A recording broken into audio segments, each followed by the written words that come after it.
নমস্কাৰ শ্ৰোতা বন্ধুসকল, আজি ৰাশিফলত আপোনালোকক স্বাগতম জনাইছোঁ। আজি এই ভিডিঅ'টোৰ জৰিয়তে 5টা ৰাশিৰ ছোৱালীবোৰৰ বিষয়ে আলোচনা কৰিম আৰু এই 5টা ৰাশিৰ ছোৱালীবোৰ যথেষ্ট ভাগ্যৱান বুলি জ্যোতিষশাস্ত্ৰৰ মতে কোৱা হৈছে। এই 5টা ৰাশি ফলবোৰনো কি হয়, আহক আমি চাই লওঁ। শ্ৰোতা বন্ধুসকল, জ্যোতিষীৰ মতে আমাৰ যিকোনো এটা গুণৰ কাৰ্যকলাপ আমাৰ ৰাশিৰ ওপৰত নিৰ্ভৰ কৰে বুলি কৈছে। কোনো ৰাশিৰ মানুহৰ খং বেছি হয়, আনহাতে কিছুমান ৰাশিৰ মানুহ স্বভাৱতে কোমল হয় বুলি কৈছে। বিশ্বাস কৰা হয় যে ৰাশি আপোনাৰ জীৱনত বহুত গুৰুত্বপূৰ্ণ আৰু আপোনাৰ সমগ্ৰ জীৱন নিয়ন্ত্ৰণ কৰে বুলি কৈছে। ৰাশিৰ মতে কিছুমান ৰাশি আছে যাৰ ছোৱালী সকলো গুণৰে সমৃদ্ধ আৰু প্ৰতিটো ঠাইতে শাসন কৰে বুলি কৈছে। বিয়াৰ আগতে আৰু পিছত যি ঠাইলৈ যায় মাতা লক্ষ্মীৰ আগমন একে ঠাইতে ঘটে বুলি কৈছে। শ্ৰোতা বন্ধুসকল, আহক তেন্তে আমি পলম নকৰাকৈ চাই লওঁ এই 5টা ৰাশিফলৰ ভাগ্যশালী ৰাশিফলবোৰ বা 5টা ৰাশিফল যিসকল ভাগ্যশালী বুলি ধৰা হৈছে বা বুজা যায়। প্ৰথমেই মেঘ ৰাশি। শ্ৰোতা বন্ধুসকল, যিসকল ব্যক্তিৰ অ, আ আৰু ল নামৰ পৰা আখৰৰ পৰা নাম হয় তেওঁলোকৰ ৰাশি হ'ব মেঘ ৰাশি। আৰু এই মেঘ ৰাশিৰ ছোৱালীবোৰৰ বিষয়ে আজি মই আপোনালোকক আলোচনা কৰিম বা চাই লওঁ আহক। মংগল গ্ৰহ মেঘ ৰাশিৰ প্ৰভু বুলি কৈছে আৰু ইয়াৰ বাবেই এই ৰাশিৰ ছোৱালীবোৰ অতি শক্তিশালী আৰু সকলোতে সফলতাৰ উচ্চতা স্পৰ্শ কৰে বুলি কৈছে। মংগল গ্ৰহৰ প্ৰভাৱৰ বাবে এই ছোৱালীবোৰ সঁচা অৰ্থত সাহসী আৰু তেওঁলোকক বিয়া কৰাই স্বামীৰ ভাগ্য সলনি কৰিব পাৰে বুলি কৈছে। এই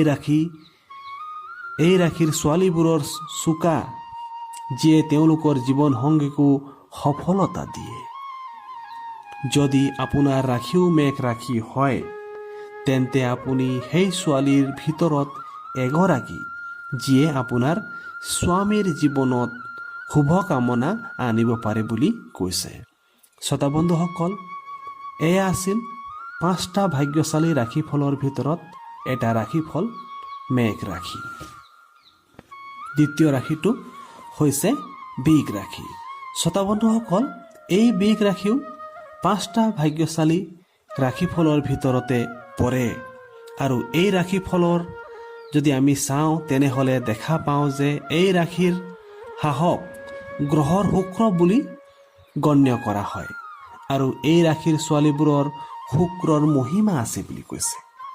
স্বভাৱতে তেওঁলোক অতি উৎসাহী আৰু সদায় আগবাঢ়ি থাকি ভাল পায় বুলি কৈছে। বিয়াৰ পিছত তাই শহুৱেৰক আৰু স্বামীৰ জীৱনত শুভকামনা আনিব আৰু তাইৰ লগত বিয়া হোৱা বাবে স্বামীয়েও কেৰিয়াৰ আৰু চাকৰিতো সফলতা লাভ কৰে বুলি কৈছে। শ্ৰোতা বন্ধুসকল, যদিও আপোনালোকে বৃষ ৰাশিফল হয় তেনেহ'লে হয়তো আপোনালোকৰ জীৱন সংগীৰ কেৰিয়াৰৰ ক্ষেত্ৰত হওক বা চাকৰিৰ ক্ষেত্ৰত হওক আপোনালোকে কি হয় সফলতা আগবঢ়াব পাৰে বুলি কৈছে। জ্যোতিষীৰ মতে যিকোনো ব্যক্তিৰ ভাগ্য বিবাহৰ পিছত তেওঁৰ জীৱন সংগীৰ সৈতে জড়িত হৈ পৰে। সেইবাবে বৃষ ৰাশিৰ ছোৱালীৰ এজনী বিয়া কৰাই তেওঁলোকৰ জীৱন সংগীয়ে সকলোতে সফলতা লাভ কৰে বুলি কৈছে।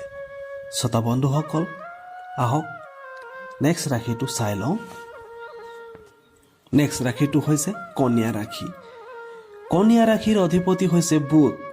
সেইবাবে এই ৰাশিৰ ছোৱালীবোৰৰ ধৈৰ্য বহুত বুলি কৈছে।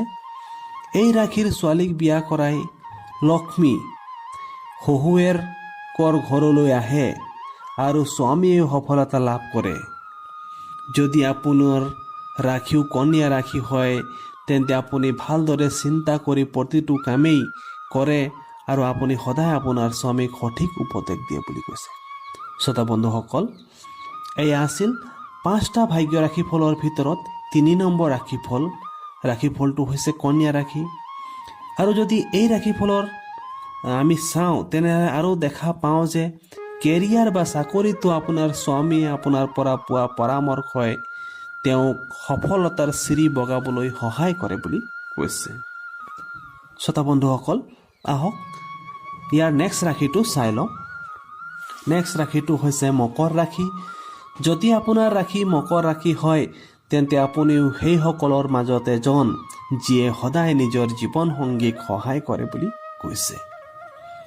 কঠিন পৰিস্থিতিও তাই পক্ষ এৰি নাযায় বুলি কৈছে।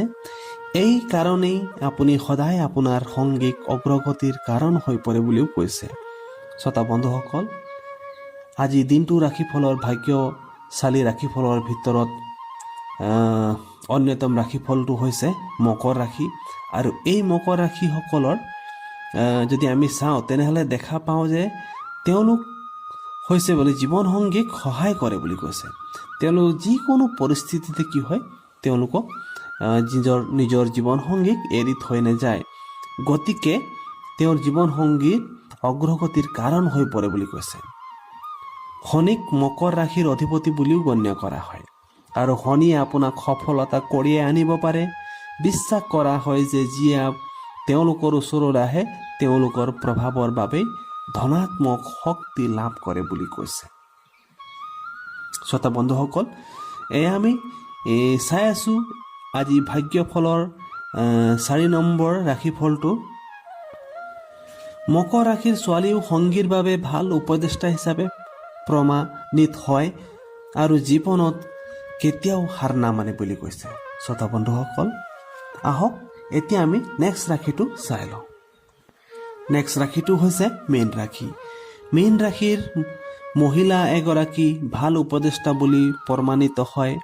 জীৱনত কেতিয়াও হাৰ নামানে। তাই যাক বিয়া কৰায় তেওঁলোকৰ ভাগ্যও সলনি হয় বুলি কৈছে। জ্যোতিষীৰ মতে মীন ৰাশিৰ ছোৱালীয়ে নিজৰ সংগীৰ জীৱনত আৰ্থিক লাভ কঢ়িয়াই আনে বুলি কৈছে। শ্ৰোতা বন্ধুসকল, যদি আপোনালোকৰো ৰাশি মীন ৰাশি হয় তেনেহ'লে আপোনালোকৰ নিজৰ জোৰত বা আপোনালোকৰ যি ভাগ্যৰ ফলত নিজৰ জীৱন সংগীৰো আৰ্থিক লাভ কঢ়িয়াই অনাত সহায় কৰিব বুলি কৈছে। ইহঁতৰ ভিতৰৰ ইতিবাচক শক্তিয়ে চাৰিওফালৰ পৰিৱেশটো ভাল কৰি তোলাত সহায় কৰে বুলি কৈছে। যিসকল মীন ৰাশিৰ ছোৱালী হয় তেওঁলোক য'তেই নাযাওক তেওঁলোকৰ কিয় ইতিবাচক শক্তিৰ ফলত পৰিৱেশৰ চাৰিওফালে থকা কি হয় ভাল হয় বুলি কৈছে। মীন ৰাশিৰ মাষ্টাৰ হৈছে বৃহস্পতি। গতিকে এই ৰাশি ছোৱালীবোৰৰ বুদ্ধি আৰু মনতকৈ চোকা বুলি কৈছে। এই কাৰণেই তাই সদায় সংগীক সঠিক পৰামৰ্শ দিয়ে বুলি কৈছে। যদি আপোনাৰ ৰাশিও ইয়াৰ এটা হয় তেন্তে আপুনি আপোনাৰ সংগীৰ বাবে ভাগ্যৱান বুলি প্ৰমাণ কৰিব পাৰে।